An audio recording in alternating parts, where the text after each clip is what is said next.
Hey friends, it's Jeremiah Gilreath with the Pell City Chamber of Commerce, and today we are on our 10th part of the series of the Chamber Connection, where I go and talk to video interview some of our leaders in our city and our county.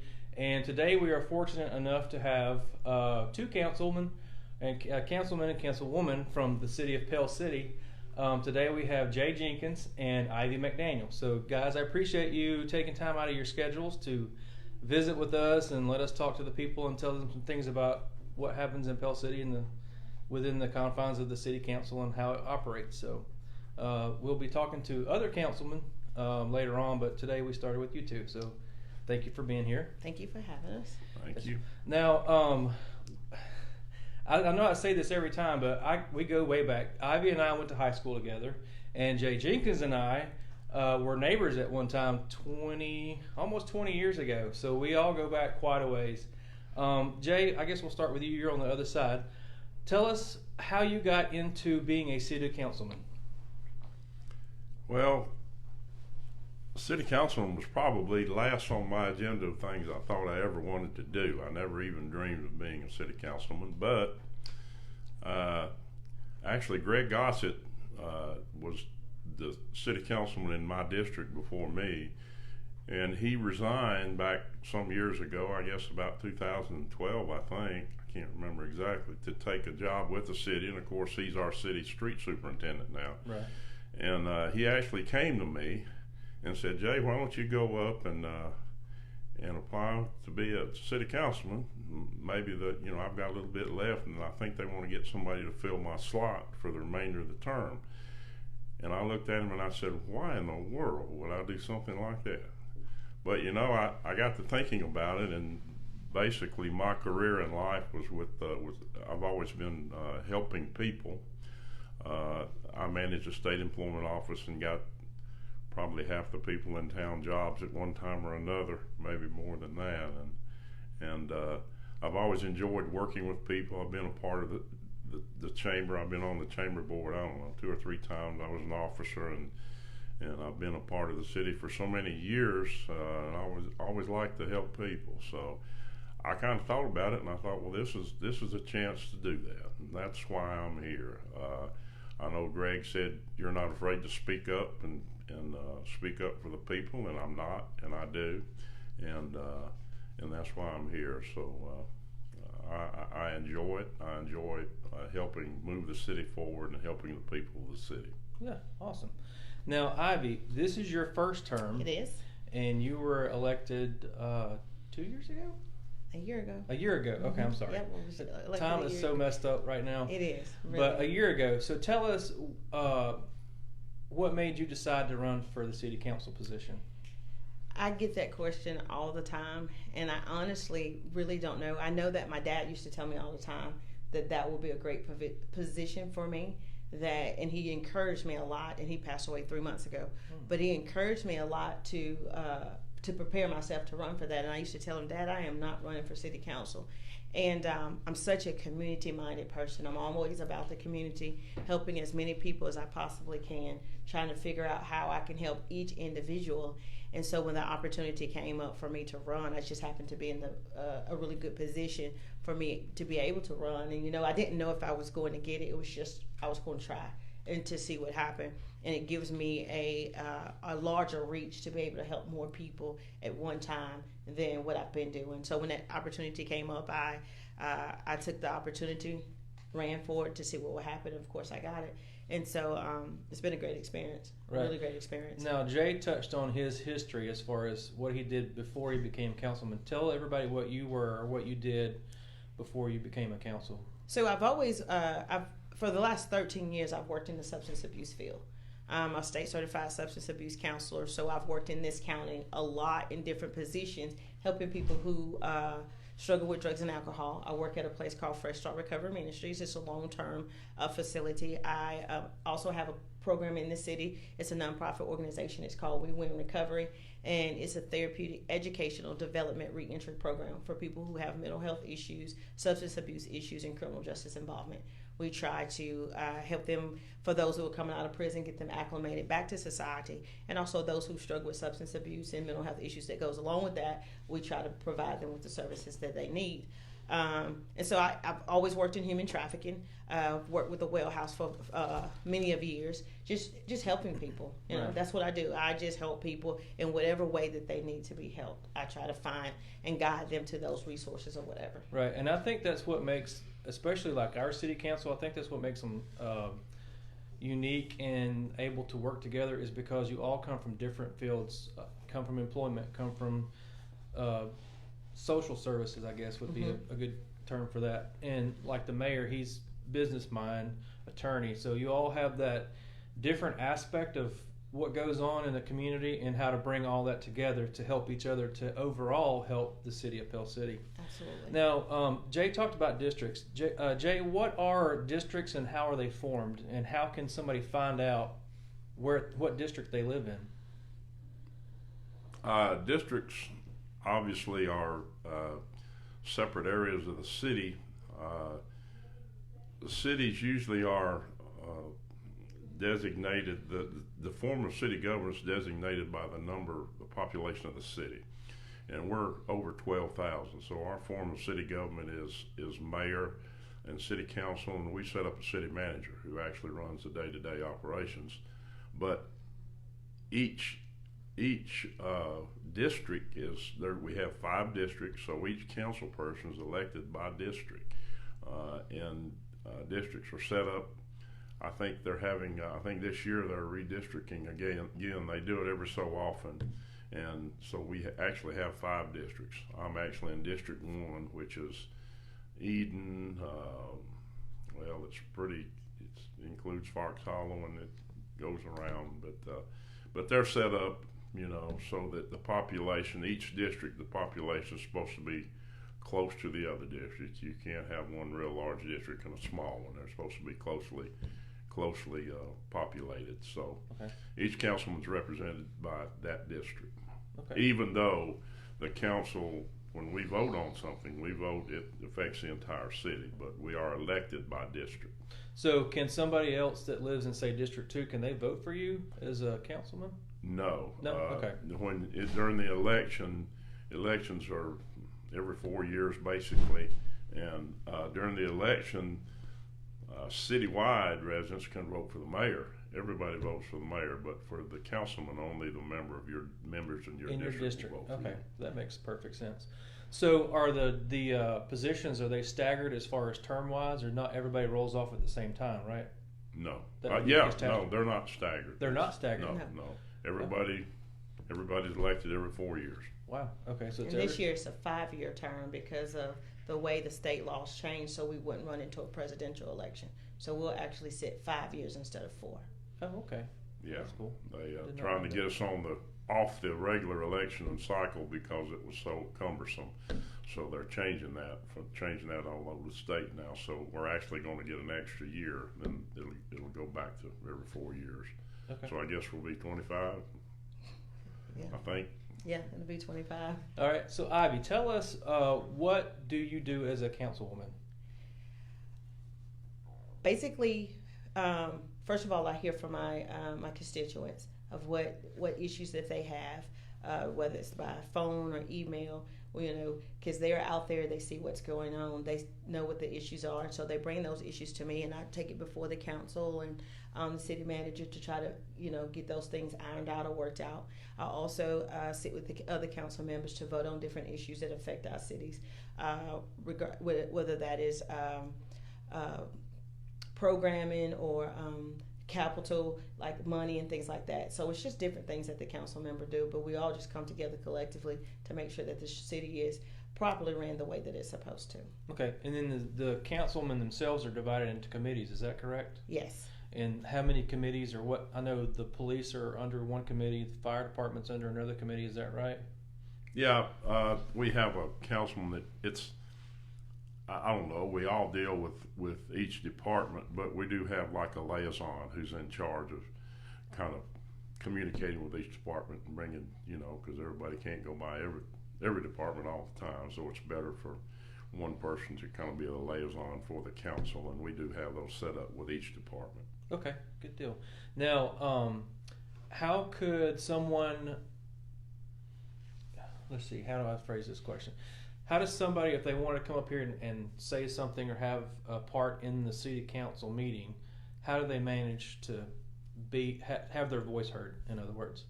They would have to call Cherie, the city clerk, and tell her what their idea is, and then she'll put them on the agenda and let them know. That she'll see if it's agenda worthy, and then she'll let them know when they can be on that agenda. Okay, so you have to basically make an appointment to be heard in front of the city council. Okay, is that something that's fairly easy to do, or most of the time do the people that live in your district need to contact you before they go to that point, or what's the best way to have, say if I had an idea or a concern, do I call my council person or do I call the city directly? The best thing to do is if you have a concern, number one is call your council person first. If you work through them, they can identify more closely the problem because they're probably more familiar with, because you are in their district. So I know I don't know if everybody does, but I know in my district, I go around in my car approximately twice a month, and I ride every road in my district just to look, just to make sure nothing looks too out of place. And sometimes I'll talk to people, but I think that's important. So I'm familiar with my district, and I think all of us are. So that's the best place to start. But we encourage, a lot of times we'll do something as a council, and somebody will call and say, Jay, why did you do this? And after I explain it to them, they didn't know all the background, and they'll say, well, that was right. I didn't realize it. And that's the case a lot of times. It's just, there are a lot of things that happen that go on that people don't realize, and that's why we encourage them to come to council meetings. And we very seldom have people. So I've talked to people around the state, and some cities and towns have their council chambers packed when they have a meeting, and I wish we did, because that would solve a lot of the misunderstanding that's out there on some of the social media when things get going. Some of the stuff is ridiculous, and it's so simple. But if people would just come to the meetings, but I would say this, our council meetings are on the second and the fourth Mondays, every second and fourth Monday. The council meetings are at 7, but we have a work session at 5:30. If you want to really know what's going on in the city, come to the work session, because that's where we go over all the items and everything we're going to talk about in the council meeting. So if you just come to the council meeting is where we actually make motions and pass all the agenda from the work session. So if you just come to that, you might not know what we're doing, but if you come to the work session, you'll hear all the discussion and everything that goes on to get us up to the council meeting. So we really encourage people to come. We have sometimes, Ivy's got one guy that comes, thank goodness, and he's there almost every meeting since she got elected, but we very seldom have people, and we really encourage them to come. I wish we had a council chamber full, don't you? Yes, I do, and I think it's really important, but being the newest council member and only being on it for a little over a year, I, as a citizen, didn't realize how that worked. And so we just assume, and we just hear conversations about what people are saying, and some of that stuff is not true. And I wish as a citizen that I would have attended, and so I would have had some answers to some of my questions instead of getting it from different people, because those answers you can get your answers at the city council meeting, and you get a clear understanding of what really happens and not what people are saying or the rumors that are going around. You as an individual will know for yourself, well, I was at the council meeting and this is what they said. And I think a lot of times people look, even in the newspaper, I don't think that we pay attention as citizens as to what the newspaper person writes up about what is done at the city council meeting. So everybody goes to social media and trying to find answers, and that is the wrong place to find answers. But coming to those city council meetings are really important as a citizen. Right. You're exactly right, Ivy. I know before I was elected to the city council, I had a lot of preconceived ideas about the council and how and why they did things. And it's amazing how much of that is cleared up if you just come and attend and see what's really going on and what in the background that goes into all the decisions that we make. It'll clear it up. Because a lot of times you think that the city council can do any and everything, but the reality is that's not the case. Because Right. people get mad and say, well, why the city won't do this? And I have learned just by being on city council, the city just can't do that. There are stipulations to certain things, and some things they just don't have control over. Right. Yeah, state law and municipal law and federal law govern many things that we can and cannot do. So how would somebody get in touch with you guys? Is your phone number or your email, is that on the city's website? It is. Or okay, so It is. the city's website is? It's the city. It's He knows it. pell.city.com. Okay. Right. That's right. I would say you can type in City of Pell City and it will take you to the website. Okay. For me to give you the exact website, I can't think of that right now, right offhand. But that's why I'm looking at Jay. It's Jay's Pell- been here a long time. It's pell-city.com. That's it. Okay. Pell-city.com. Pell-city.com. Yeah, because I still have epel.net stuck in my head. That's Or you a can long always- time ago. That's You can what I al- was thinking too. You can 'cause that always was- ask Siri or Google; they will tell you. Yeah. Yeah, but you can find. I've got a lot of people that I talk to. I usually give them a card with my number on it, and I encourage people to call me before they do anything if they're in my district, because maybe we can solve it together. And I get calls all times of the day and night, and I don't mind that. I really don't. I encourage people to call me. My door's open. My phone's available at any time. Right, and I think that's great because, especially on a local level like Pell City, if you're going to run for an office, you need to be available for those people that if they have questions or concerns to be able to call you about it. So, I think Or that's email, great. email. And sometimes it's easier to shoot an email over really quickly and be able to get a response. Yeah. Okay. Any last words you'd like to say before we end this session? I just enjoy trying to help people. I can give you a funny story if you want one. Sure. Go ahead. It's about phone calls. About 2:30 one morning, my phone rang, and I answered it. And the guy said, "Jay," and it was an older gentleman. I love him to death. He said, "Jay, this is such and such," and he said, "My water's off." And I'm thinking, your water's off at 2:30 in the morning, and I don't know what I'm going to do. But he said, "You said call you if I needed somebody," and I said, "Well, yes."